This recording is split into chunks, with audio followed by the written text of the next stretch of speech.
Mylène Fanou, bonjour. Bonjour Raymond, bonjour aux amis téléspectateurs. J'espère qu'il n'y a pas un membre de votre famille qui a du signe papillon. Je ne pense pas, Vous ne non, pensez il n'y en pas. a pas. Alors, avec vous, on le sait, on installe le plateau santé.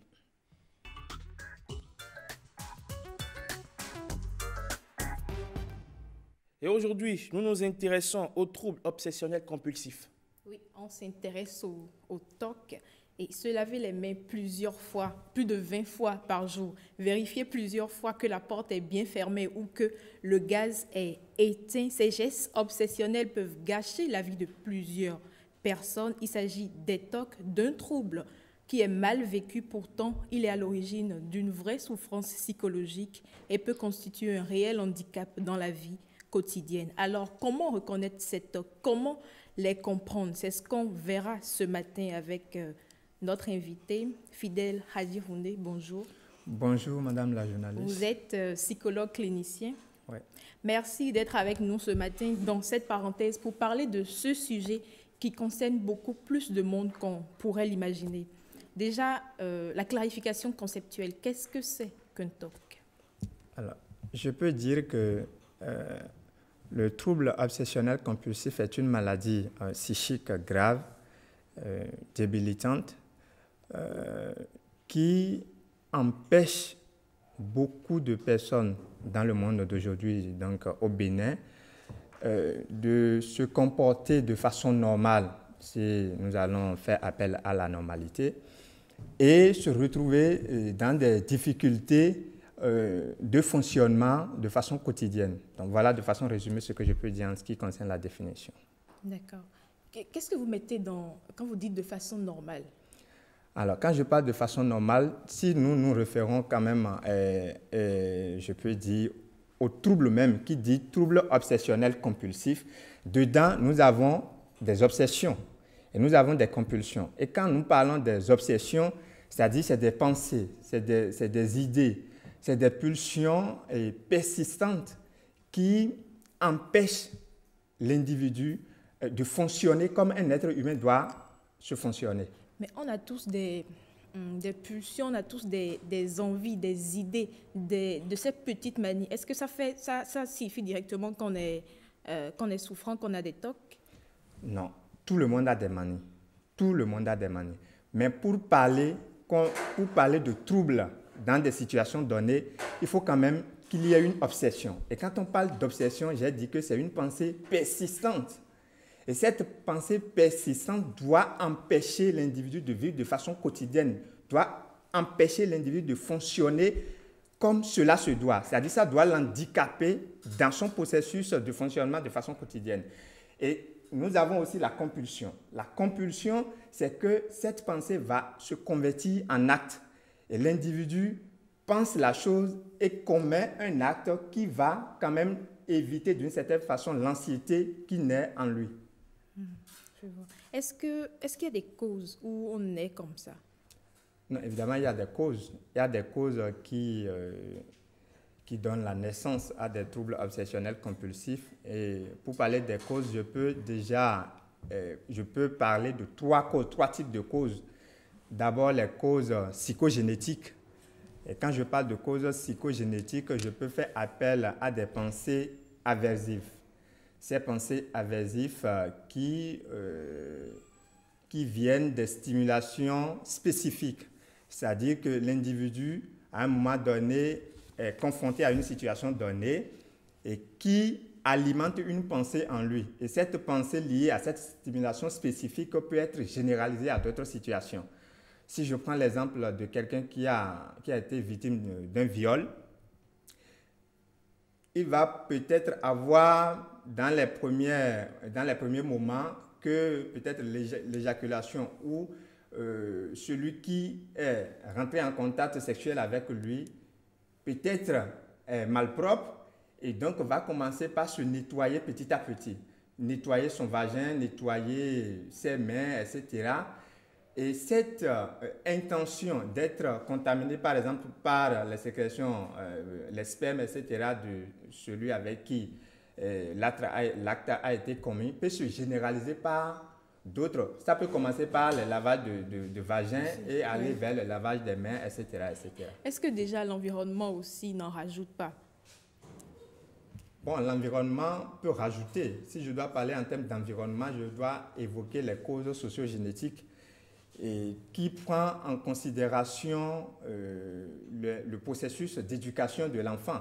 Si les parents d'un enfant, par exemple, on manifeste déjà une certaine rigidité dans le processus d'éducation de l'enfant, surtout à l'âge de 2 ans, quand nous parlons de la phase de la castration, si je dois me référer à Françoise Dolto, qui est une psychanalyste française, à 2 ans où on doit observer la castration anale, donc inculquer à l'enfant la propreté.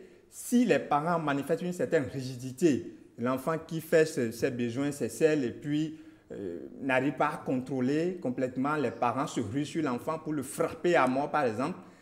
Plus tard, parce qu'on ne va pas observer les troubles là dans l'enfance, mais plus tard, dans l'adolescence ou bien dans l'âge adulte, ces façons de se comporter, d'éduquer l'enfant peut prédisposer déjà l'enfant à manifester ou à être sujet à des troubles obsessionnels compulsifs. D'accord.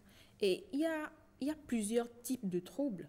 Il y en a par exemple qui t'amènent à vérifier plusieurs fois que ta porte est bien fermée, ou il y en a même qui n'arrivent pas à se débarrasser des objets inutiles avec lesquels ils ont pratiquement fini.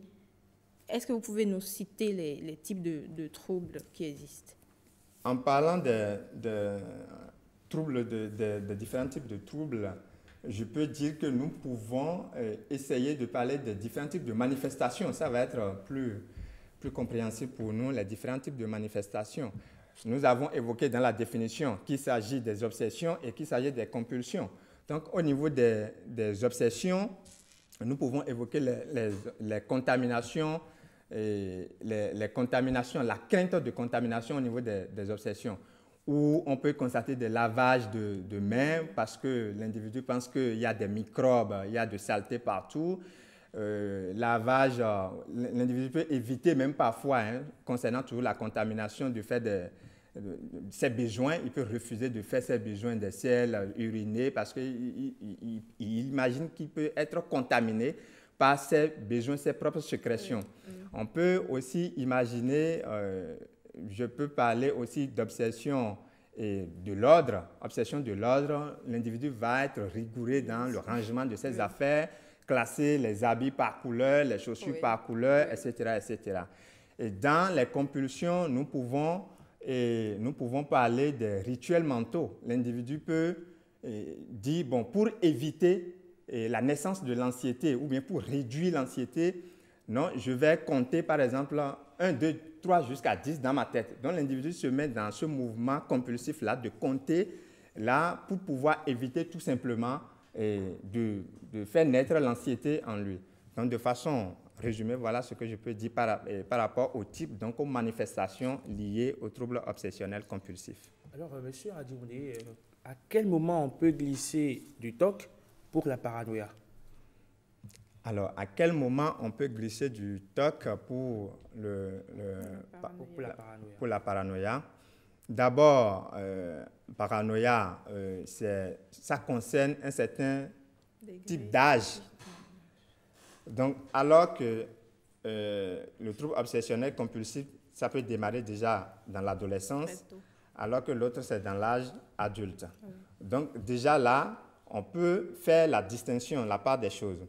Maintenant, la paranoïa ne peut se confondre en trouble obsessionnel quand bien même la paranoïa a parfois le paranoïaque a parfois des manifestations qui peuvent prêter à tort ou à raison que celui-là est en train de souffrir de TOC, mais la paranoïa manifeste plus des modes de fonctionnement intellectuel, des modes de fonctionnement liés au raisonnement, liés pas seulement au raisonnement, mais liés à son degré d'intelligence. Alors que si nous restons au niveau de troubles obsessionnels compulsifs, on n'a pas besoin de raffiner les choses de cette façon-là avant de... Et est-ce qu'il existe un traitement où on peut vivre normalement avec? Un traitement. Il existe évidemment un traitement. Et celui qui souffre de troubles obsessionnels compulsifs doit se faire soigner. Et quand on parle de troubles obsessionnels compulsifs aujourd'hui, quand ça démarre, on a l'impression que c'est normal. Parce que bon, c'est mon mode de fonctionnement. Mais quand ça commence à dégénérer, c'est-à-dire quand ça empêche l'individu de faire ses activités quotidiennes, l'individu doit se référer, par exemple, chez un spécialiste, aller voir un psychologue pour se faire soigner. Et quand on parle de traitement, il y a une thérapie adaptée à ça. C'est vrai qu'il y a plusieurs thérapies, mais la thérapie qui donne aujourd'hui plus de résultats probants dans ce sens, c'est la thérapie cognitive et comportementale. Et donc, l'individu qui constate ou son entourage constate qu'il est en train de manifester ce type de trouble, doit se référer, doit s'orienter vers un psychologue pour bénéficier de la thérapie adéquate et s'en sortir. Sinon, ça peut devenir autre chose et même porter atteinte à la vie de l'individu ou à la vie de son entourage. Donc, Herman, plusieurs fois déjà, je t'ai surpris. Je t'ai vu vérifier si la porte du bureau était fermée plusieurs fois déjà. Est-ce que là, ce n'est pas par raison de sécurité ou il développe déjà des tocs? Non, c'est une raison de sécurité. Ça, c'est une certitude. Bon, c'est une certitude que c'est une raison de sécurité. Mais s'il continue avec la répétition... Ça commence toujours par une répétition, une récurrence dans les actes. D'accord. Oui. Merci donc à vous. Merci, psychologue. Merci donc à vous également, Mylène. Grâce à vous, on a appris quelque chose de nouveau, le trouble obsessionnel compulsif. Peut-être que certains vont se reconnaître à travers cette pathologie-là qui est peu connue, on va le dire finalement, n'est-ce pas? Merci et très bon lundi à vous, M. Hadioundé. Cette émission se poursuit. On reçoit sur le plateau Ariana Silva.